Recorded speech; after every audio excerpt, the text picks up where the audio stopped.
صلی اللہ علیہ حبیبہ محمد وآلہ وصحبہ وبارک وسلم۔ السلام علیکم، میں ہوں عزت ناصر اور آپ دیکھ رہے ہیں میرا یوٹیوب چینل سفینہ عرب 786۔ ہمارا بات چیت کا سلسلہ جاری ہے، تو چلتے ہیں آج کے مسائل اور سوالات کی طرف، دیکھتے ہیں کس نے کیا پوچھا ہے۔ محمد تقی ٹنڈو علیار، حالیہ دنوں میں پورے ملک میں تجاوزات ہٹانے کا سلسلہ جاری ہے، تو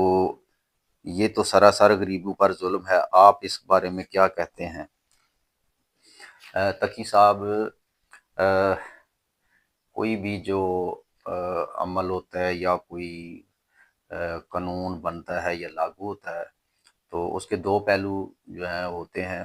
ایک جو ہے مثبت پہلو ہوتا ہے اور ایک منفی پہلو ہوتا ہے۔ اس کا مثبت پہلو تو یہ ہے کہ سڑکیں کشادہ ہوں گی، لوگوں کو آنے جانے میں آسانی رہے گی، ٹریفک روانی سے چلے گی اور صفائی بھی برقرار رہے گی۔ لیکن اس کا ایک نیگیٹو جو پہلو ہے وہ بھی ہے، منفی پہلو بھی ہے، کہ جب یہ بلڈنگز بن رہی تھی، جب یہ دکانیں بن رہی تھی، کیا اس وقت ادارے سوئے ہوئے تھے؟ اور اگر سوئے نہیں تھے، ادارے نہیں سوئے تھے، تو اداروں کے جو سربراہان ہیں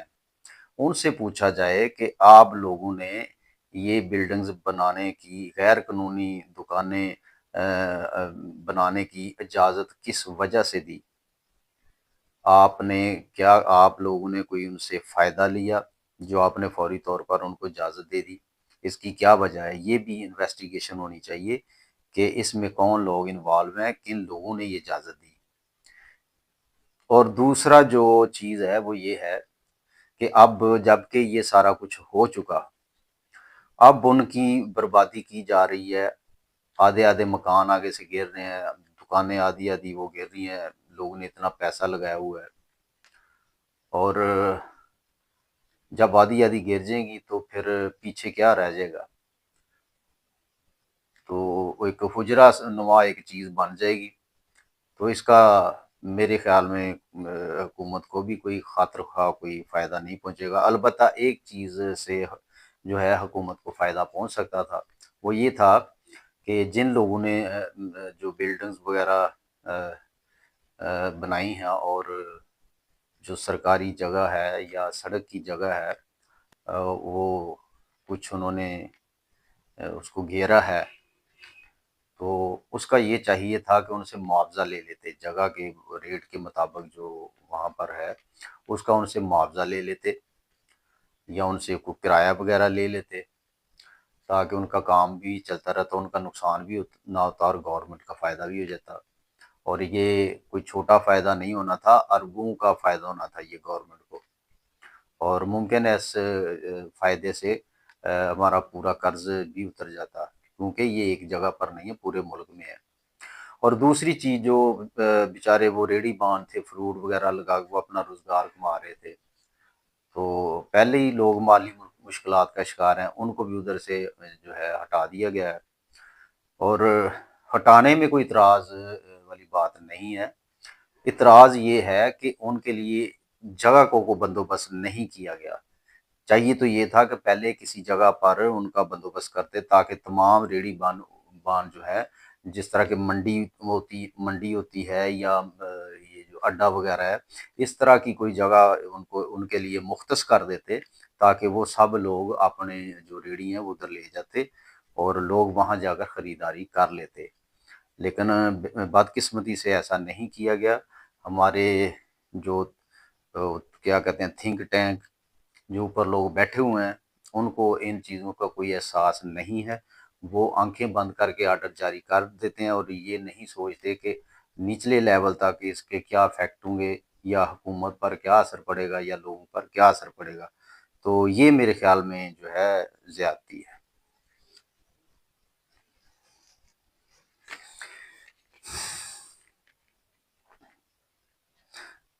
امبرین حجرہ شاہ مقیم، میرا بیٹا مٹی کھاتا ہے، کوئی علاج بتا دیں۔ یہ آج کل عجیب و غریب سوال آ رہے ہیں۔ ہمارا جو پروگرام کا فارمیٹ ہے وہ کچھ اور طرح سے ہے، لیکن منع کرنے کے باوجود لوگ کر دیتے ہیں۔ تو خیر یہ بھی ان کا کوئی ذاتی ہی ان کی ذات سے تعلق ہے سوال کا، تو چلو کوشش کرتے ہیں۔ تو امبرین صاحبہ، سب سے پہلی بات تو یہ ہے کہ آج کل مختلف قسم کے سیرپ جو ہیں وہ بازار سے مل جاتے ہیں، جو اگر پلائے جائیں تو بچوں کی یہ عادت جو ہے آہستہ آہستہ وہ چھوٹ جاتی ہے۔ تو اگر آپ کو سیرپ نہیں ملتا یا نہیں پلانا چاہتی یا اس سے وہ نہیں کام چل رہا، تو اس کا پھر ایک میں آپ کو چھوٹا سا وہ ایک طریقہ بتاتا ہوں، آپ اس پر عمل کریں تو انشاءاللہ بچہ مٹی کھانا چھوڑ دے گا۔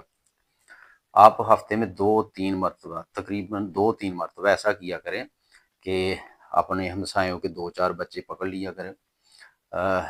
اور یہ تھوڑے سے آپ کے بچے سے تھوڑے سے سیانی عمر کے ہوں، تھوڑے سے زیادہ عمر کے ہوں، یہ دیکھیے گا تھوڑے تھوڑے، یا کو اپنے رشتہ داروں کے بچے ہوں جو ایک ہی گھر میں ہوں، یا ساتھ ہمسائے ادھر ادھر دائیں بائیں سے 3-4 بچے کم سے کم ہونے چاہیے۔ اور آپ کوئی بسکٹ وغیرہ یا کوئی یہ جو کوئی چٹ پٹی چیزیں ہوتی ہیں کھانے والی، کوئی بچوں کے مطابق ایک ایک پیکٹ کے حساب سے وہ لے لیا کریں، تو ان کو ایک جگہ پہ بٹھا کے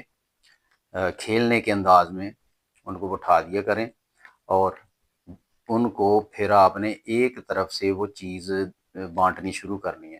یاد رہے کہ آپ کا بچہ آخر پہ بیٹھا ہو، باقی بچے پہلے ہوں، آپ کا بچہ آخر پہ بیٹھا ہو، آپ نے ایک ہاتھ میں وہ چیز پکڑنی ہے اور ایک ہاتھ میں مٹی کا چھوٹا سا وہ جو ہے ڈھیلا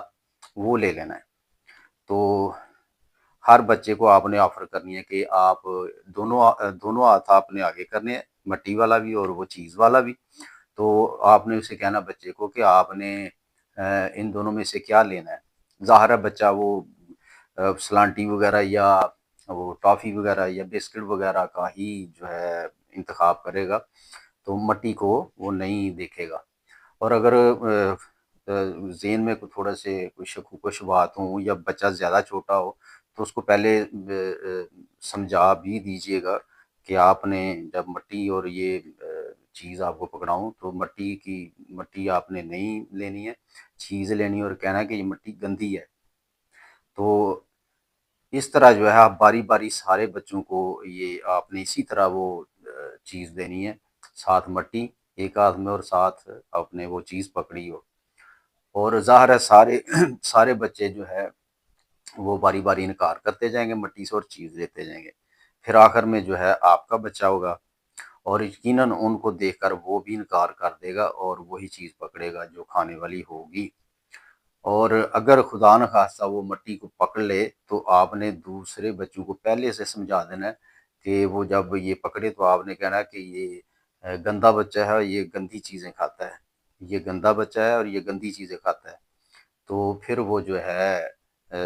مٹی کو ہاتھ نہیں لگائے گا۔ اور میرے خیال میں یہ کہنے کی نوبت نہیں آئے گی، وہ ان کو دیکھ کر وہ ویسے ہی وہ جو ہے بسکٹ وغیرہ ہی پکڑے گا، مٹی کو نہیں پکڑے گا۔ یہ ہفتے میں 2-3 دفعہ یہ مشق جو ہے یہ دہرائیں، تو انشاءاللہ جو ہے جلد ہی آپ کا جو بچہ وہ مٹی کھانا چھوڑ دے گا۔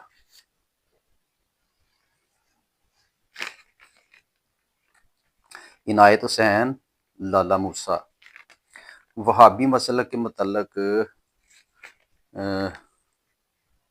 کیا کہتے ہیں؟ ان کا جو عقیدہ ہے وہ کیسا ہے، درست ہے یا نہیں؟ عنایت صاحب، آپ اپنے عقیدے کی فکر کریں، ان کو چھوڑ دیں، یہ مہربانی کیا کریں، اپنے آپ پر بھی ان پر بھی اپنے حال پر بھی رحم کریں۔ آپ یہ دیکھیں کہ آپ کا عقیدہ کیا ہے، کیا آپ اپنے عقیدے پر مستقل مزاجی سے قائم ہیں؟ دوسروں کو چھوڑ دیں، یہ سوال اللہ نے پوچھنا ہے، آپ کا یہ فرض نہیں ہے کہ آپ دوسروں سے پوچھتے پھریں۔ اور عموماً جو وہابی مسلک ہے ان پر عموماً 2 طرح کی تنقید جو ہے ہوا کرتی ہے۔ ایک تو یہ کہ وہ کہتے ہیں کہ اللہ کریم کی اجازت کے بغیر پتہ بھی نہیں ہل سکتا، تو انسان کیا چیز ہے، وہ کیا کر سکتا ہے؟ تو میرے خیال میں اس میں ایسی کوئی بات نہیں ہے، وہ توحید کی بات کر رہے ہیں، اگر اس اینگل سے آپ دیکھیں گے تو وہ بالکل ٹھیک کہہ رہے ہیں۔ تو دوسرا یہ ان پر اعتراض ہوتا ہے کہ وہ بزرگوں کو نہیں مانتے۔ تو یہ ان کا اپنا ایک عقیدہ ہے، ہم اس کے متعلق ان کو فورس نہیں کر سکتے، نہیں کہہ سکتے، یہ ان کا اپنا عقیدہ ہے، وہ جانے اور اللہ جانے۔ تو آپ اگر مانتے ہیں تو آپ مانتے جائیں، وہ تو چلو نہیں مانتے، تو جو مانتے ہیں بزرگوں وہ بھی ٹھیک طرح سے نہیں مان رہے، انہوں نے بھی پتہ نہیں کیا کیا شامل کر لیا۔ تو یہ اپنا اپنے عقیدے کی بات ہے، ہم نے صرف یہ دیکھنا ہے کہ ہمارا عقیدہ کیا ہے اور ہم اس پر مستقل مزاجی سے چل رہے ہیں کہ نہیں۔ ہم نے اللہ کو جواب دینا ہے، انہوں نے بھی اللہ کو جواب دینا ہے۔ تو اس طرح کے سوال کوشش کیا کریں کہ نہ کیے جائیں جن سے فساد بین المسلمین کا خطرہ ہو، انتشار کا خطرہ ہو، کیونکہ قوم پہلے ہی انتشار کا شکار ہے، فرقوں میں بٹی ہوئی ہے، طبقاتی نظام میں بٹی ہوئی ہے، ذات پات میں بٹی ہوئی ہے۔ تو ابھی یہ ٹائم نہیں ہے کہ اس طرح کی باتیں کی جائیں، بلکہ جو اس طرح کی باتیں کرتا ہے اس کو جو ہے آپ اس کی حوصلہ شکنی کیا کریں۔ آپ کے قریب کوئی بندہ اس طرح کی بات کرے جو دوسرے مسلک کو اچھی نہیں لگتی، تو کوشش کریں کہ اس کی جو ہے اس کو ڈسکرج کریں تاکہ وہ ایسی بات نہ کرے۔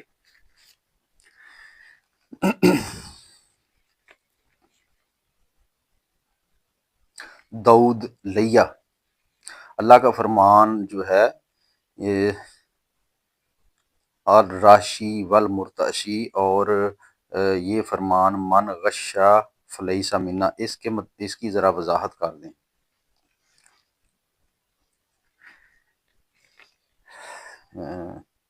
دعود صاحب، بات یہ ہے کہ جو اللہ کریم نے فرما دیا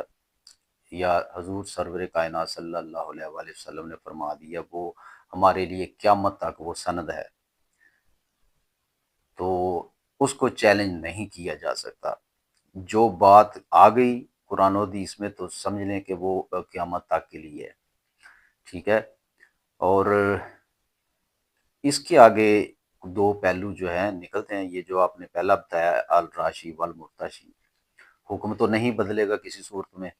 لیکن ایک چیز ہے، بعض دفعہ ایسا ہوتا ہے کہ بندہ اپنے جائز کام کے لیے اس کو رشوت دینا پڑتی ہے، کیونکہ اگر وہ نہیں رشوت دیتا تو پورا ادارے کے جو لوگ ہیں وہ اس کے خلاف ہو جاتے ہیں اور ایسے ایسے ایلیگیشن لگا دیتے ہیں کہ اس کی پہلے والا جو سسٹم چل رہا ہوتا ہے وہ اس کو بھی کوئی نہ کوئی بلیم لگا کے اس کو بھی ہائی لائٹ کر دیتے ہیں کہ آپ کا تو یہ بھی غلط تھا، تو وہ بیچارہ پھر کیا کرے گا؟ اور اوپر تک تو ایک ہی بات ہوتی ہے سب کی، اس کی کون سنے گا؟ تو اس لیے بعض اوقات بندہ مجبور ہو جاتا ہے۔ تو دوسری چیز یہ ہے کہ جب گناہ کی یا غلطی کی جو سرزد ہوتی ہے تو اس میں اگر تو اس غلطی یا گناہ کرنے سے پہلے آپ کے پاس آپشن ہیں یا اختیار ہے، اور آپ نے اس اختیار کا یا آپشن کا غلط استعمال کیا اور وہ گناہ کر گئے، تو ظاہر ہے یہاں پر پھر حد لاگو تو ہوگی۔ لیکن دوسری صورت یہ ہوتی ہے کہ آپ کے پاس آپشن کوئی نہیں ہے، اختیار نہیں، بلکہ آپ مجبور ہیں، آپ مجبور ہیں اور مجبوری میں وہ غلطی کر رہے ہیں یا حکم عدولی آپ سے ہو رہی ہے، تو ظاہر ہے اس کا جو جزا اور سزا کا فیصلہ ہے، ظاہر ہے اللہ کریم تو سب جانتا ہے، تو وہ کسی اور انداز میں پھر کیا جائے گا۔ تو دوسری چیز جو من غشا فلیس منا، تو اس میں بھی کوئی شک نہیں۔ اب اگر تو یہ تھوڑا سا اس میں سوچ بچار والی بات ہے کہ یہ کن کو مخاطب کیا گیا ہے، آیا کہ خاص لوگوں کو، مومنوں کو مخاطب کیا گیا ہے یا عام مسلمانوں کو؟ اگر تو مومنوں کو مخاطب کیا گیا ہے تو خطرہ تو خیر پھر بھی ہے، لیکن اگر مسلمانوں کو مخاطب کیا گیا تو یہ بہت بڑا خطرہ ہے، کیونکہ پھر مسلمانی تو ہم خارج، جب ملاوٹ کی تو فرما دیا کہ جو ملاوٹ کرے گا وہ ہم میں سے نہیں، تو پھر ہم تو گئے، مسلمانی سے تو خارج ہو گئے، تو یہ بہت بڑا خطرہ ہے۔ اور ہو بھی کیوں نہ، آپ کو پتہ ہے آج کل لوگوں کی جانوں کے ساتھ کھیلا جا رہا ہے، لوگوں کی جو صحتوں کے ساتھ کھیلا جا رہا ہے، ایسے ایسے جو کام کیے جا رہے ہیں کہ جو کسی مسلمان کے بارے میں سوچا بھی نہیں جا سکتا، مثلا بھینس کے بغیر دودھ بن رہا ہے، اور ایسے ایسے زہریلے کیمیکل ڈالے جا رہے ہیں کہ وہ ہماری جو صحتیں ہیں ان کا ستیہ ناش ہو رہا ہے، عمریں دن بدن کم ہوتی جا رہی ہیں اور پیچیدہ بیماریوں کا ہم شکار ہوتے جا رہے ہیں۔ تو ظاہر ہے جو چند پیسوں کی خاطر انسانی جانوں سے کھیل رہے ہیں، تو پھر ان کے لیے یہ تو بنتی ہے نا وارننگ۔ تو اللہ کریم جو ہے وہ ہدایت دے مسلمانوں کو۔ اور دوسری چیز جو ہے یہ ہے کہ پہلے جو انبیاء کرام آئے اور ان کی جو قومیں تھیں، وہ عام طور پہ کسی ایک اور خاص گناہ کے باعث جو ہے ان کو تباہ ہو گئیں، ان پر عذاب آ گیا، یعنی کسی خاص ایک چیز کی وجہ سے۔ لیکن بدقسمتی سے یہ جو امت ہے، اس میں ان تمام جو وہ امتیں تھیں پہلے نبیوں کی جو قومیں تھیں، ان سب کے جو گناہ ہیں وہ ہم میں بیک وقت پائے جاتے ہیں۔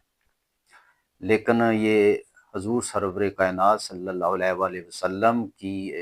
محبت ہے، ان کی مہربانی ہے، ان کا ایک پیار کی نظر ہے کہ اللہ کریم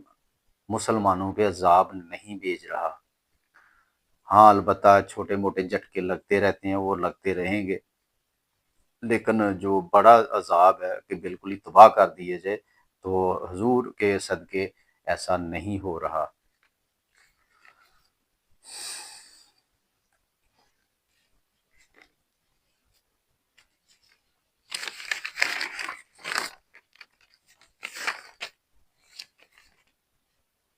حمید علی سمندری: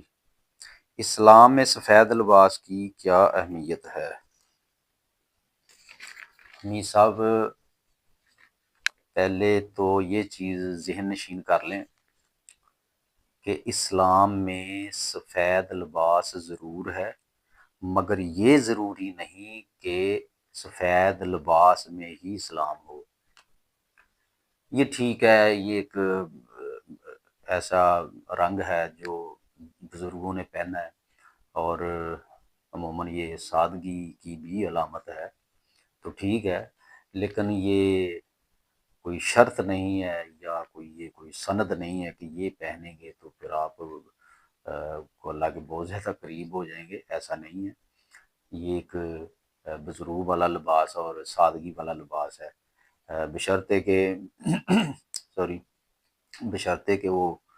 کاٹن والا سوٹ نہ ہو، کیونکہ وہ پہن کے تو مجبوراً اکڑ کر کے چلنا پڑتا ہے، کیونکہ وہ واٹ شرٹ پڑ جاتے ہیں نا، استری کی ہوتی ہے، تو بندہ نہ بھی اکڑ کر چلنا چاہے تب بھی اکڑ کر چلنا پڑتا ہے۔